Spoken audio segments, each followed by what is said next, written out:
cualquier otra parte del mundo, cuando un emprendedor sale a buscar capital, el miedo que tiene el inversionista es a perder el dinero que va a invertir. En Silicon Valley, el miedo es a perder el próximo Google.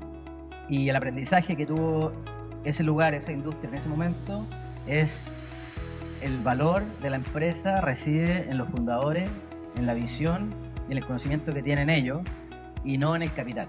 Y yo siempre tuve un instinto de que si uno ofrece un buen servicio y uno está ahorrando tiempo, siempre va a haber disposición a pagar por eso, independientemente de que sea mantequilla o sea una guitarra eléctrica, ¿cierto? Y entonces cada fracaso igual se convierte en un triunfo de alguna manera si uno saca las decisiones, las conclusiones correctas, los aprendizajes correctos y aprende cosas que después igual te van a servir. Muy buenas tardes a todos y a todas. Gracias por estar acá, sobre todo en un día lluvioso, después del almuerzo. La verdad lo encuentro que son unos héroes que ustedes estén acá, así que muchas gracias. Y la verdad, nosotros estamos acá para compartir y hacer un open heart acá a Daniel, que nos cuente cómo ha sido su proceso y nos vamos a salir un poco de libreto, que quedé muy conectado con el último panel, la importancia de la confianza, el país chaquetero, esto que todas veces sentimos, y, y creo que es importante porque como decía Paula, desde los resultados de estos atributos intangibles que hacen que los chilenos sean más innovadores, el tema de tener miedo a fallar es un elemento que sale alto. Y hoy día, y Daniel nos va a contar más, el fallar rápido y el fallar varias veces es la única forma de hacer experimentación rápida y lo que se requiere en este mundo. Y si le tenemos miedo a fallar, estamos frenando la innovación.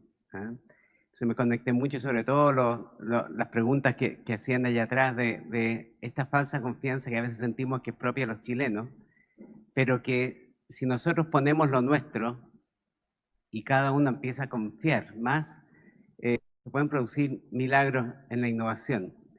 Así que con eso me gustaría partir, Daniel, ¿quién fue el primero que confió en ti? ¿Ah? Eh, bueno, yo creo que cuando hice mi primera startup, el 2007,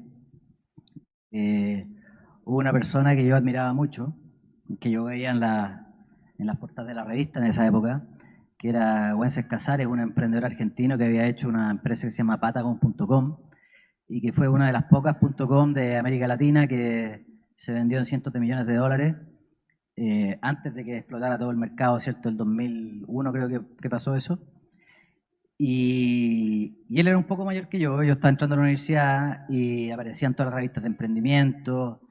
Y yo cuando era chico pensaba, lo veía a él y decía, yo quiero ser como él, yo quiero hacer eso, yo quiero ser emprendedor de tecnología, quiero crear productos digitales. Y cuando decidí hacer mi primera startup en 2007, justo me vi en la portada de una revista en un kiosco, de la revista Capital, que esta persona estaba en Chile y que iba a invertir en Chile y que estaba comprando una casa en Chile. Y yo dije, a este voy a llamar. Y empecé a averiguar con diferente gente cómo puedo llegar a esta persona, cómo puedo contactarlo para ver si me recibe. Y finalmente, después de harto esfuerzo, me recibió a mí y a mi socio. Y le contamos nuestra idea, que le habíamos contado a mucha gente y que nadie nos había dado mucha pelota. Y él sí se interesó y nos dijo, yo los voy a ayudar. Yo estoy viviendo en California, en Silicon Valley, quiero que vengan a California y que vean cómo funciona la cultura de negocios acá, cómo funciona la cultura del emprendimiento, cómo se levanta capital. Y la verdad es que él nos ayudó un montón, sin conocerme ni a mí ni a mi socio, sino que simplemente, supongo que le habremos caído bien o algo, pero nos ayudó un montón y nos invitó y nos recibió en su casa en California, nos presentó un montón de gente, invirtió en nuestra empresa también. Y la verdad es que si eso no hubiese ocurrido en el año 2007, seguramente Corner Shop quizás tampoco hubiera ocurrido. Mira, y a veces miramos la confianza como algo más bien externo de alguien hacia nosotros mismos, pero muchas veces, me imagino te ha pasado, enfrentar esto de que la razón o los inversionistas te dicen que ir para allá, pero el corazón o tu estómago te dice tenemos que ir para allá, el componente ese instintivo. ¿Nos puedes contar o compartir en algunos momentos que hayas seguido, hayas confiado en ti mismo sobre los inversionistas, sobre la planilla Excel y hayas tomado ciertas acciones que fueron importantes para ti? Sí, yo creo que la búsqueda de inversionista es un poco como la búsqueda de una pareja. No todas las parejas sirven a personas todo el tiempo, ¿cierto? Y no todos los inversionistas sirven para todas las empresas, para todos los proyectos, para todos los emprendedores. Entonces, parte de esa búsqueda tiene que ver con buscar a la persona correcta, que entiende tu negocio, que te entiende a ti como ser humano, que es alguien con el que uno va a tener que trabajar mucho y muy de cerca. Entonces, tiene que ser alguien que a uno le den ganas de trabajar y no alguien que uno quiera arrancar de la pieza cada vez que aparece. Y, pero sí, o sea, mismo Corner Shop, cuando nosotros presentamos a algunos inversionistas, muchos nos dijeron, esto no tiene sentido porque los márgenes son muy bajos, la gente se sabe de memoria el precio del azúcar y del pan y de la mantequilla, y si tú le quieres cobrar un poco más por llevárselo a la casa, no lo van a querer pagar. Y yo siempre tuve un instinto de que si uno ofrece un buen servicio y uno está ahorrando tiempo, siempre va a haber disposición a pagar por eso, independientemente de que sea mantequilla o sea una guitarra eléctrica, ¿cierto?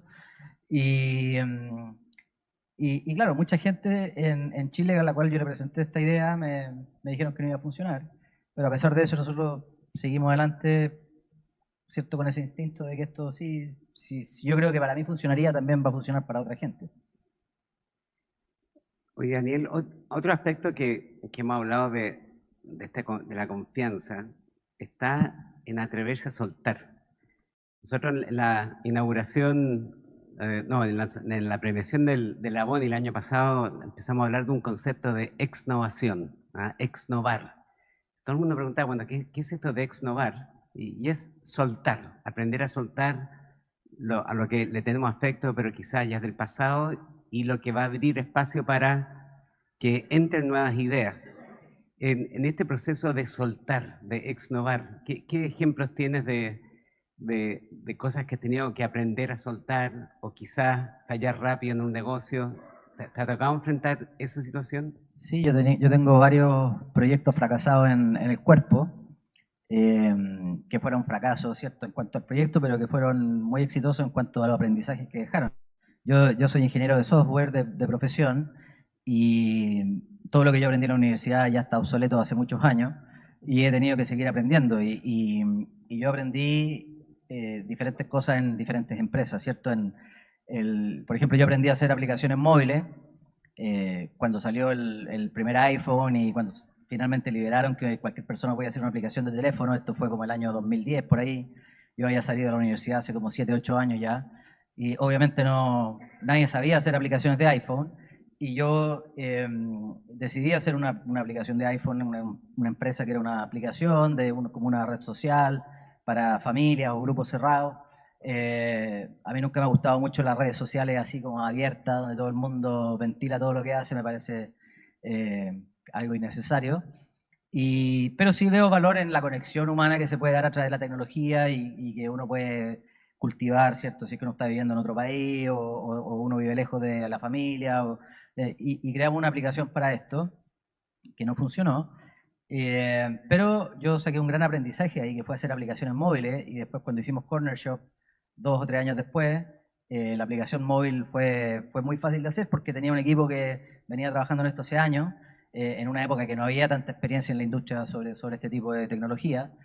Y entonces cada fracaso igual se convierte en un triunfo de alguna manera si uno saca las decisiones, las conclusiones correctas, los aprendizajes correctos y aprende cosas que después igual te van a servir en el futuro. Eh, esta, esta aplicación no funcionó y después de 2 años decidimos cerrarla,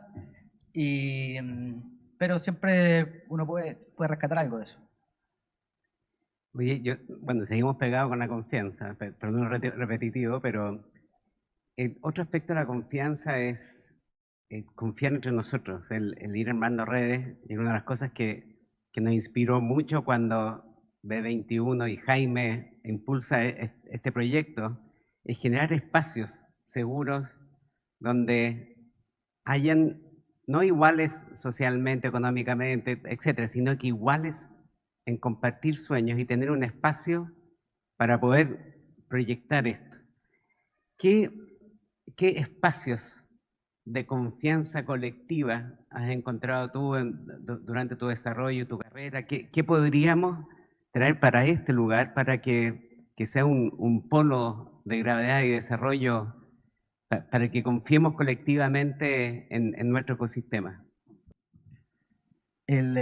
Bueno, cuando yo partí con mi primera startup el 2007, había poquita gente, había muy poquitos vendedores de tecnología y todos nos fuimos buscando unos a otros y nos conocimos y, y salíamos a tomar una cerveza todos juntos, compartíamos los problemas que estábamos teniendo, nos enseñábamos cosas de tecnología y de ese grupo surgió unos eventos que se hacían los primeros martes de cada mes que se llamaban First Tuesday y que era una invitación a emprendedores a juntarse de manera muy informal, ¿cierto? Con una cerveza, eh, todos los primeros martes de cada mes y se hacía en diferentes lugares, iba rotando los lugares y era una oportunidad de conocer gente que estaba haciendo proyectos interesantes, proyectos nuevos.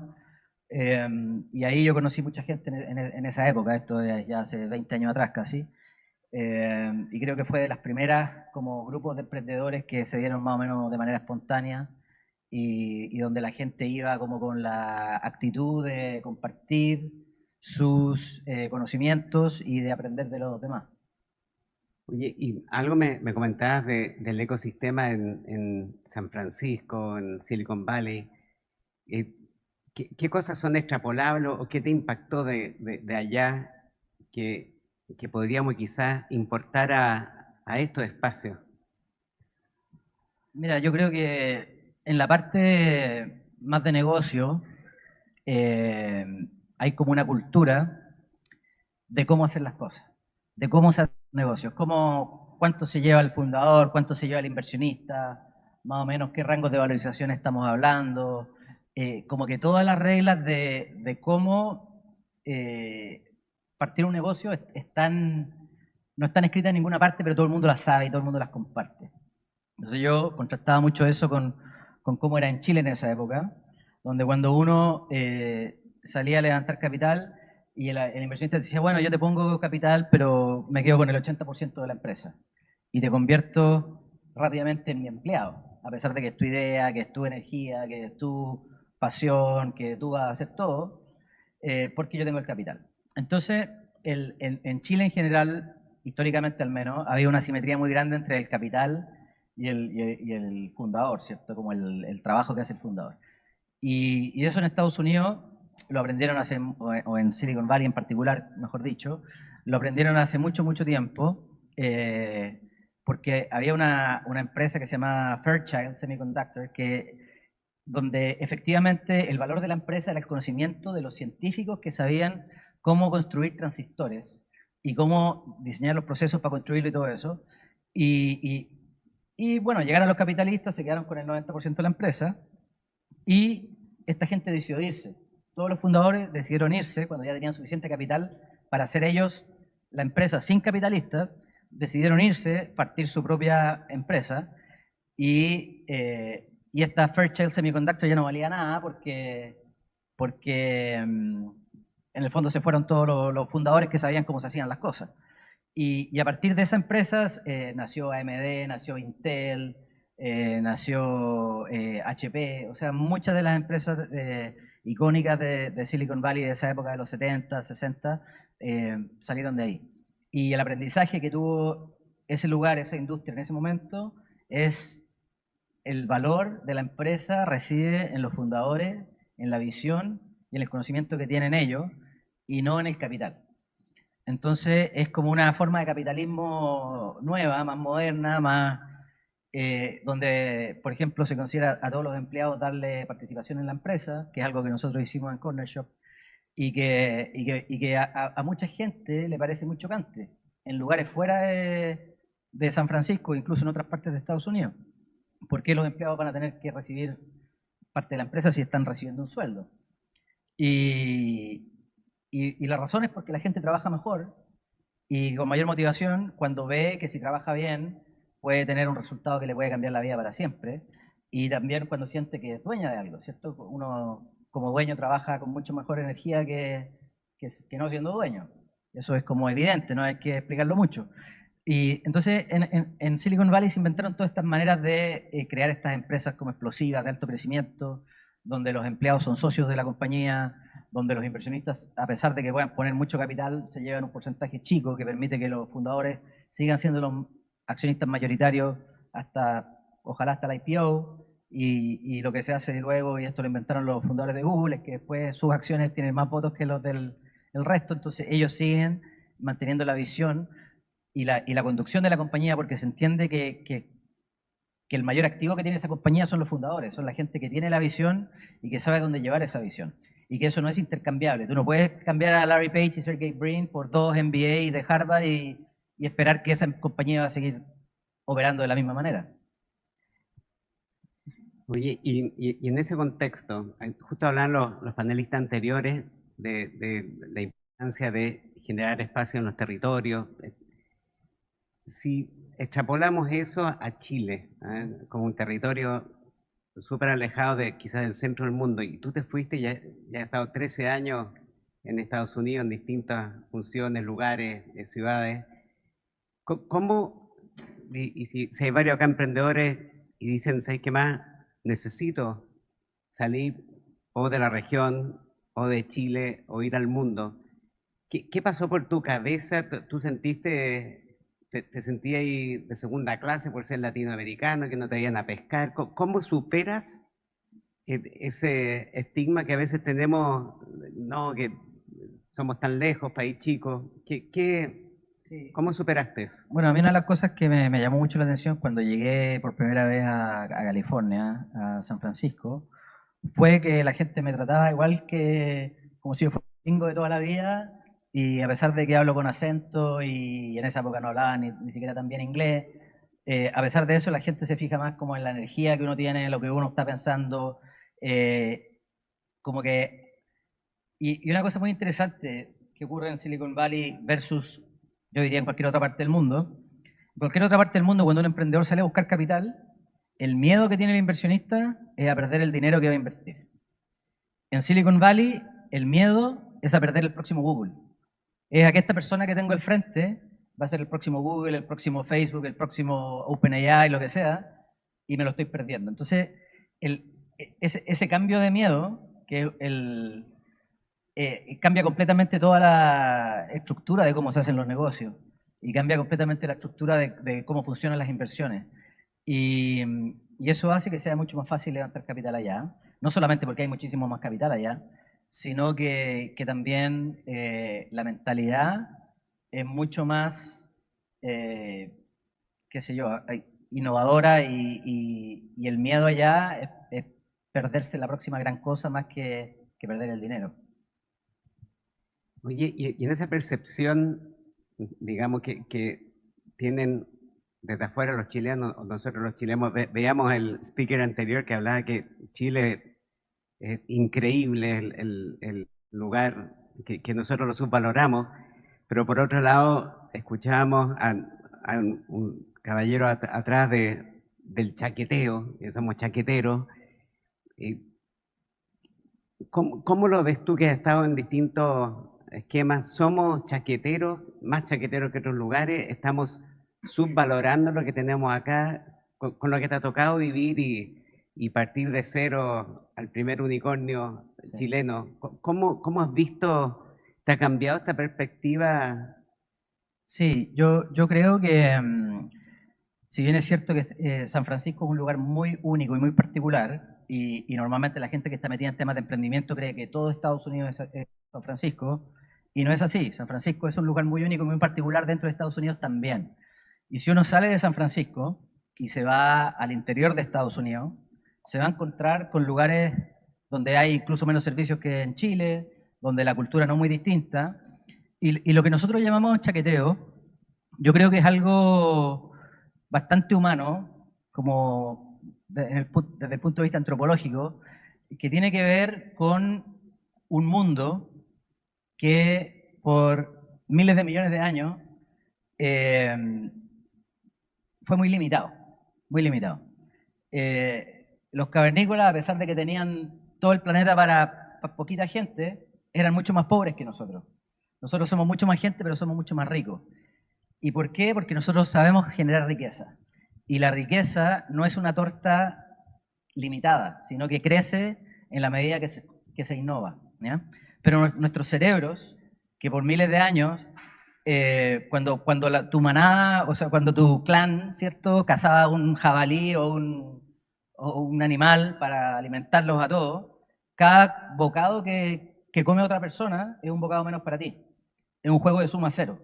Y la historia humana y la civilización humana fue un juego de suma cero hasta hace 200 años atrás, más o menos, hasta la revolución industrial. Entonces, si alguien tenía algo, era algo que yo no puedo tener. Pero eso está en nuestro cerebro reptil, no está en nuestro cerebro consciente. Entonces, el hecho de sentir envidia o sentir que porque alguien ganó algo, necesariamente yo tengo que perder algo, que no es cierto, hay que entender también que eso no es cierto por los últimos 200 años, y es algo que nuestra cultura todavía está procesando, y que históricamente sí era cierto. Entonces, y esto que nosotros llamamos chaqueteo, yo lo vi en muchos lugares de Estados Unidos, fuera de Silicon Valley también. Es algo que uno tiene que desprogramar, uno viene con esa programación de nacimiento y uno tiene que aprender a desprogramarse de eso. Y en fin, yo no creo que eso sea solamente un fenómeno chileno, creo que ocurre en otras partes de Latinoamérica y lo he visto en otras partes del mundo también. Oye, sé que, bueno, acá en este sector se convocan no solo al sector empresarial, los emprendedores, también a la academia. Entiendo que hay varios representantes de la academia acá. En este mundo de inteligencia artificial, he estado metido en toda esta vorágine, esta revolución. ¿Qué mensaje le podría mandar a la academia para aumentar o preparar mejor a los jóvenes y aumentar la transferencia de conocimiento al resto de la Mira, sociedad? yo más que mandarle un mensaje a la academia, yo le mandaría un mensaje a los políticos, porque yo creo que estas cosas son mucho más profundas que simplemente la academia. Lo que determina la productividad de un pueblo al final es la educación de ese pueblo. Y la educación en Chile no es buena en todas partes, es buena en todas partes. Y lo que nosotros tenemos que encargarnos como sociedad es que sea buena en todas partes, porque en Chile creo que el 30% de la gente paga impuestos solamente, que es la gente que gana más de, no tengo idea, $2.000 al mes o algo así. Entonces, ¿cómo hacemos que el otro 70% también pague impuestos? ¿Cuánto más recaudaría el Estado si es que toda esa gente tuviera la misma productividad que el 30% de arriba? Entonces nosotros tenemos 2/3 de la población que no están aportando a la productividad, que no están aportando a la innovación, que no están aportando... ¿Y por qué? Porque la educación que ofrece el país no es la que debería ser. Entonces yo siento que esto no se arregla en una universidad enseñando la inteligencia artificial a 4 personas, se arregla a nivel de país. Primero, que los niños aprendan a leer en primero básico, que aprendan a sumar, restar, multiplicar, dividir, aritmética, y que salgan del colegio entendiendo lo que leen, etcétera, etcétera. O sea, es algo mucho más profundo y creo que parte mucho más temprano, que no tiene que ver tanto con la inteligencia artificial que se puede enseñar ahora a la gente que está en la universidad ahora. Creo que es algo que tiene que... hay países que son mucho más jóvenes que Chile tiene 200 años, ¿cierto? Hay países que tienen 50 años, 70 años, que tienen 3, 4 veces la productividad que tiene Chile. ¿Por qué ocurre eso? Es simplemente, y sin tener Chuquicamata, y sin tener el teniente, y sin tener ninguna minera, ni ninguna mina de cobre, ni de oro, ni de nada, ni teniendo ningún mineral, ¿cierto? Ni recurso natural. Entonces, ¿por qué países, por ejemplo, como Singapur o como Israel, que son países mucho más jóvenes, que no tienen recursos naturales, que son países mucho más pequeños en cuanto a territorio, tienen una productividad tanto más grande que la nuestra? Y eso es la única respuesta que uno puede llegar si uno piensa un rato en ese problema, es que los sistemas educativos son mucho mejores. Y creo que el gobierno, al invertir en educación, además está invirtiendo en que las empresas chilenas crezcan, porque en la medida que aumenta la productividad, aumenta la capacidad de consumo, en la medida que aumenta la capacidad de consumo, las empresas venden más, las acciones de las empresas chilenas suben más, y toda la economía como una bola de nieve va creciendo. Entonces, el origen de eso, lo único que en mi opinión puede puede ser revolucionario en cuanto a la productividad en Chile es mejorar sustancialmente la educación pública. Ya se nos está acabando el tiempo, pero tú ahora estás metido en una organización y un proyecto para hackear el sistema Nesto. Quizá Sí. puedes contarnos un poco más. Y entiendo, pues podemos abrir un par de minutos para preguntas del público. ¿Alcanzamos? Sí, yo ahora estoy dedicado a la filantropía, tengo una fundación que se llama Fundación Paguay, que está en la intersección de la tecnología y la educación. Tenemos un equipo de ingeniería de software y desarrollamos proyectos, algunos los desarrollamos nosotros, otros los desarrollamos junto a otras fundaciones que tienen ideas, pero que no tienen las habilidades técnicas para llevar esas ideas a cabo.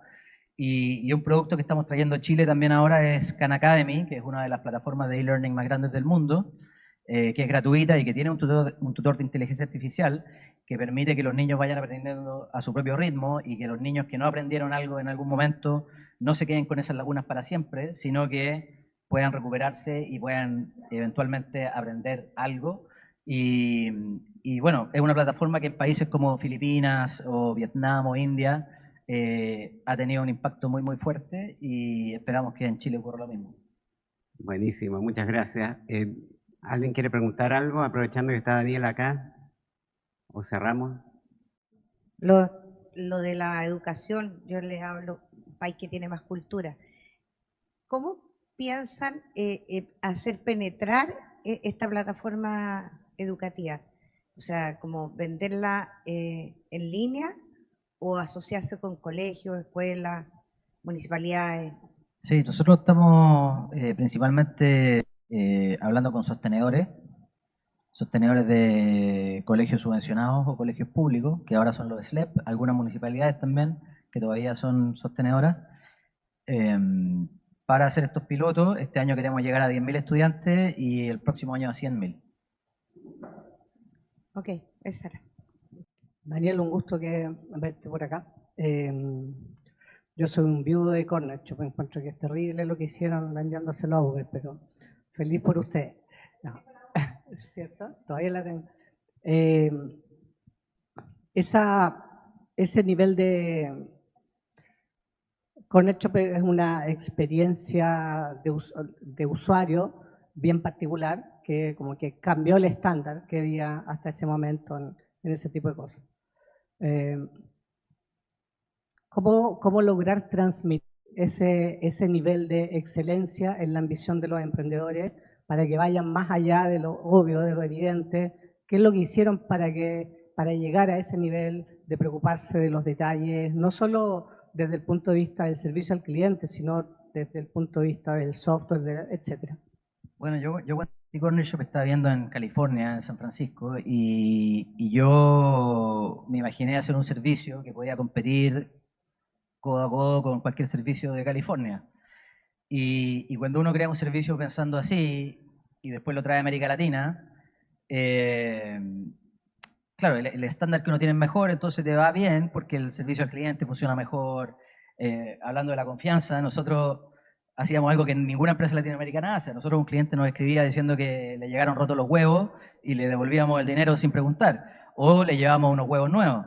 Y eso es algo que en América Latina no se hace, ¿cierto? Cuando uno reclama que algo llegó roto, te dicen, bueno, vaya al notario y sáquele una foto con notario y ponga su huella digital y la estampa 4 veces y después tiene que ir a hacer una cola 6 kilómetros más allá, bajo el sol, y después de eso a lo mejor alguien lo recibe y le escucha lo que usted tiene para decir.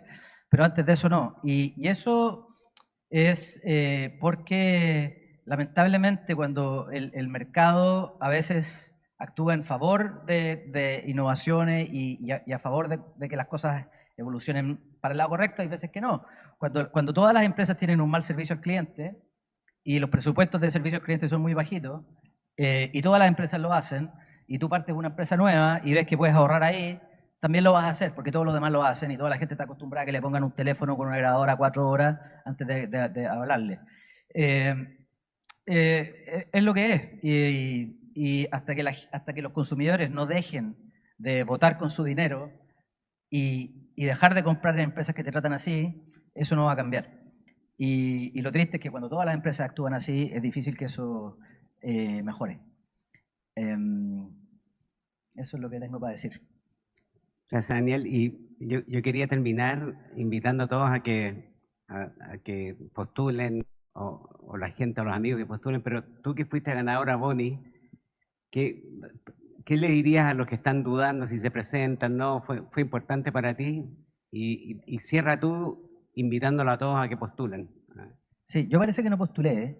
Parece que yo me gané Ganas de trayectoria. Yo me gané esa trayectoria, que no sé por qué, porque yo era muy joven y igual me lo dieron. No tenía mucha trayectoria todavía, pero igual lo agradecí mucho y estaba muy emocionado. No, yo encuentro que, o sea, recibir un reconocimiento como este, para nosotros obviamente fue muy importante, un honor, y yo les recomiendo a todos ustedes que si tienen algún proyecto innovador, que postulen, porque es un reconocimiento que además los pone en conocimiento de todo el mundo para que ocupen sus servicios o sus productos, lo que sea que están trabajando, y creo que es una plataforma increíble para darse a conocer también. Bueno, yo creo que llegamos hasta acá. Muchas gracias por la paciencia y será hasta la próxima.